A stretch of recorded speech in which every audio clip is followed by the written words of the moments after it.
অনেকদিন পর আবার আসলাম একটা বড় ভিডিওর আপডেট খবর নিয়ে। তো সবাই কেমন আছেন? আশা করি সবাই ভালো আছে। আর অনেকদিন ভিডিও পোস্ট করতে পারিনি, কারণ কোনো কন্টেন্ট ছিল না। তো আবার যথারীতি পুজোগুলো আরম্ভ হয়েছে, আবার আস্তে আস্তে কন্টেন্ট হচ্ছে। তো সেই কারণে তোমাদেরকে বড় একটা আপডেট জানিয়ে দেওয়ার জন্য ভিডিওতে আসলাম। বন্ধুরা, সামনে দুর্গাপুজো আসছে। তো দুর্গাপুজো উপলক্ষে অনেক জায়গাতেই কম্পিটিশন থাকে। তার মধ্যেও আমাদের পাশাপাশি যেসব এরিয়াগুলোতে বড় বড় কম্পিটিশন হয়, তো তোমাদেরকে জানিয়ে দিচ্ছি। প্রথম বিজয়া দশমীর দিন কম্পিটিশন আছে বৈতলের ঝগড়াই মরর মা ঝগড়াইয়ের পুজো উপলক্ষে, অর্থাৎ কাদাখেল। মা ঝগড়াইয়ের কাদাখেলের জন্য ওইখানেতে 5টার মতন সেট আপ আসে প্রত্যেক বছর। এবছর সম্ভবত আসছে রক্ষাকালী সাউন্ড, হাজরা সাউন্ড, বিষ্ণুপুর থেকে চণ্ডীমাতা সাউন্ড, আরও আছে। তো সেগুলো এখনও কমিটি জানাচ্ছে না, বা এখনও পর্যন্ত ঠিকঠাক কনফার্ম বলতে পারছে না। সেই কারণেই জানতে পারছি না। যদি জানি তো তোমাদেরকে জানিয়ে দেবো কোন কোন সেট আপ আসছে। তো এই সেট আপগুলো আসছে মা রক্ষাকালী সাউন্ড, হাজরা সাউন্ড, আর বিষ্ণুপুর থেকে চণ্ডীমাতা সাউন্ড। সম্ভবত এই সেট আপগুলো আসছে।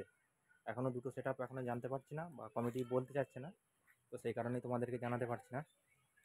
তো যাই হোক, তো তোমরা যারা ওখানে যেতে চাও, কিভাবে যাবে? কতুলপুর থেকে যারা যাবে, কতুলপুর থেকে বৈতল বললেই রুট দেখিয়ে দেবে। একদম বালিটার উপর দিয়ে রাস্তা রয়েছে। আর যারা এদিক থেকে জয়রামবাটি থেকে যেতে চাও, জয়রামবাটি থেকে সোজা বৈতল রাস্তা রয়েছে, চলে যাবে বৈতল ঝোকরাই মোড়। ঝোকরাই মোড়ই কিন্তু এক জায়গায় সব সেট আপগুলো নয়, মানে ছড়িয়ে ছিটিয়ে বসে।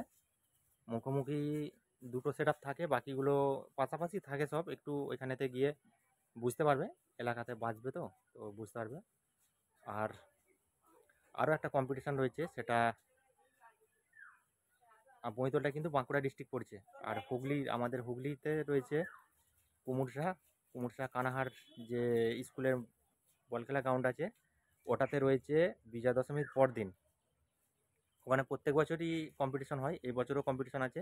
তো ওইখানে রয়েছে এবছর কানাহারের মেলাতলার যে স্কুলের বল খেলা গ্রাউন্ডটা রয়েছে, ওইখানেতে থাকছে নিউ কালীমাতা সাউন্ড দরিনকুন্ডা থেকে, আর সুরবাণী সাউন্ড কামারপুকুর থেকে। একদম মুখোমুখি ফেস টু ফেস কম্পিটিশন হয়। তো এখানেতে মোটামুটি সকালের দিকে সমস্ত সেট আপ রেডি হয়ে যায়। সকাল থেকে সারাদিনই চলে কম্পিটিশন। সন্ধ্যাবেলা ওই 7টা-8টার পর আবার সেট আপ সব চলে আসে। তো আর মেলাতলা প্রাঙ্গণে প্রত্যেক বছরই কম্পিটিশন হয়। যেটা কানাহার মেলা হয়, ওইটা হচ্ছে স্কুল গ্রাউন্ডে মোটামুটি সকালের দিকে সমস্ত সেট আপ ঢুকে যায়। সমস্ত বলতে দুখানা সেট আপ থাকে প্রত্যেক বছরই মুখোমুখিতে, যেহেতু কম্পিটিশন হয়। আর রাত্রে 8টা, 8:30, 9টার মধ্যে সমস্ত সেট আপ আবার গুটিয়ে নিয়ে চলে যায়। তো এবছর থাকছে নিউ কালীমাতা সাউন্ড দরিনকুন্ডা থেকে, আর থাকছে সাথে কামারপুকুর থেকে সুরবাণী সাউন্ডের সমস্ত কিন্তু নতুন বক্স, 6D নতুন বক্স পড়েছে, নতুন বক্স আসছে। আর নিউ কালীমাতা সাউন্ডের পুরনো বক্সগুলোই যাবে, নতুন বক্স যাচ্ছে না। আর নিউ কালীমাতা সাউন্ড আর কিছুদিনের মধ্যেই নতুন বক্স আরও আনতে চলেছে। তো সেটা তোমরা ভিডিওতে পেয়ে যাবে আপডেটের মাধ্যমে। এবং পুরনো বক্সগুলো এখন মোটামুটি তো ভালোই বাজছে, সেই হিসাবেই ওইখানে ভাড়া করেছে। তো নতুন বক্সের যখন নিউ কালীমাতা সাউন্ড আবার অন্য কোথাও ভাড়া যাবে বা বাজবে, তোমাদেরকে ভিডিও দেখাবো আমাদের চ্যানেলের মাধ্যমে। তো বন্ধুরা, আরও একটা আপডেট আসছে দশর উপলক্ষে।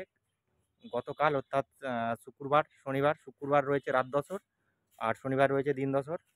তো সেটআপগুলো আজকে বৈকালের মধ্যে ঢুকে যাবে এবং ফিটিংও হয়ে যাবে। দু জায়গাতে দশর রয়েছে। একটা রয়েছে কতুলপুরের কাছে, চাদরার পাশেইতে একদম খুশিগঞ্জ দারাপুর আছে না, ওইখানেতে। তো ওইখানেতে বিষ্ণুপুর থেকে চণ্ডীমাতা সাউন্ড আসছে। তোমরা যদি কেউ দেখতে চাও চলে যেতে পারো ওখানেতে। গতকাল শুক্রবার সারাদিন বাজবে, রাত দশর রয়েছে। শনিবার সারাদিন সারা রাত বাজবে, দিন দশর রয়েছে। রবিবার দিন 9টা-10টার সময় করে সেটা গুটি নিয়ে চলে যাবে। আর আরেকটা রয়েছে, সেটা হচ্ছে মাগুরার কাছে উপর জগন্নাথপুর, ওখানেতেও দশর রয়েছে। দশর উপলক্ষে বিষ্ণুপুর থেকে আসছে মা রক্ষাকালী সাউন্ড আজ বৈকালের মধ্যে সেটআপ ঢুকে যাবে, সব মোটামুটি ফিটিং হয়ে চালু হয়ে যাবে। কালকে রাত দশর রয়েছে, কাল সারাদিন বাজবে, সারাদিন সারা রাত। পরশুদিন সারা রাত বলতে গেলে ওই 10টা 11টা পর্যন্ত। তারপর দিন দিন দশর রয়েছে, সারাদিন বাজবে, রাতেও ওই 10টা 11টা পর্যন্ত বাজবে। তো তারপর দিন 9টা 10টাকে সেটআপ গুটিয়ে নিয়ে চলে যাবে। যে তোমরা যদি কেউ দেখতে চাও সিঙ্গেল সিঙ্গেল সেটআপ, এখানে কোনো কম্পিটিশন নেই। তো আপাতত এইগুলোই আপডেট ছিল, তো তোমাদেরকে জানিয়ে দিলাম। তোমরা যদি কেউ যেতে চাও যেতে পারো। বা ওই প্রাইস তোমাদেরকে বলে দিই, মা রক্ষাকালী সাউন্ড কিন্তু সমস্ত নতুন বক্স নিয়ে আসছে, পুরনো কোনো বক্স নেই, নতুন বক্স নিয়ে আসছে। তো কতটা প্রেসারে বাজাবে এবং সব নতুন গান, আর আগের গান নেই, সব নতুন গান এবং নতুন বক্স। তো কতটা প্রেসারে বাজাবে দেখতেই পাবে স্পটে গিয়ে। তো তোমরা যদি কেউ যেতে চাও যেতে পারো। কিভাবে যাবেন, প্রথমে আসছি কানহার মেলাতলা প্রাঙ্গণ। তো তোমরা যদি কেউ আসতে চাও আরামবাগ থেকে সরাসরি কানাহার মেলাতলার পাশ দিয়ে বাস চলে কুমুরসা, বাস ধরে আসতে পারো। কিংবা ওখান থেকে আরামবাগ থেকে আসবে বাস ধরে ভিগদাস স্টপেজেও নামতে পারো, কিংবা উল্লাসপুর স্টপেজে নামতে পারো। নেবে ওখানে জিজ্ঞাসা করলেই দেখিয়ে দেবে। আর এরপর তোমরা যারা খুশিগঞ্জ যাবে, কদুলপুরকে যাবে, কদুলপুরে পাওয়ার চাঁদরাতে গিয়ে বলবে খুশিগঞ্জ যাব, তাহলেই তোমাদেরকে দেখিয়ে দেবে। ওইখানেতে 10 উপলক্ষে বাজবে। আর তারপর রয়েছে বৈতলের কাদা খেলের উপলক্ষে যে কম্পিটিশনটা রয়েছে। তো তোমরা কদুলপুর থেকে যারা যাবে তারা ওখানে জিজ্ঞাসা করলেই যে আমরা বৈতল যাব, বৈতল ঝগড়াই মোড়ো, রাস্তা দেখিয়ে দেবে। যারা যদি জয়রামবাটির দিক থেকে যেতে চাও, জয়রামবাটি থেকে একদম সোজা রাস্তা বৈতল যাচ্ছে, তোমাদেরকে দেখিয়ে দেবে। তারপর রয়েছে উপজগন্নাথপুর। উপজগন্নাথপুর তোমরা কিভাবে যাবে, তোমরা জয়রামবাটি থেকে মাগুরা যাবে, মাগুরাতে গিয়ে বললেই হবে যে উপজগন্নাথপুর কোন দিকে যাব, তোমাদেরকে রাস্তা দেখিয়ে দেবে। তো তোমরা চলে যেতে পারো, অসুবিধার কিছু নেই। আর যদি প্রয়োজন মনে করো তাহলে আমি লোকেশন, প্রত্যেকটা জায়গার লোকেশন কমেন্ট করবে, আমি লোকেশন পাঠিয়ে দেবো।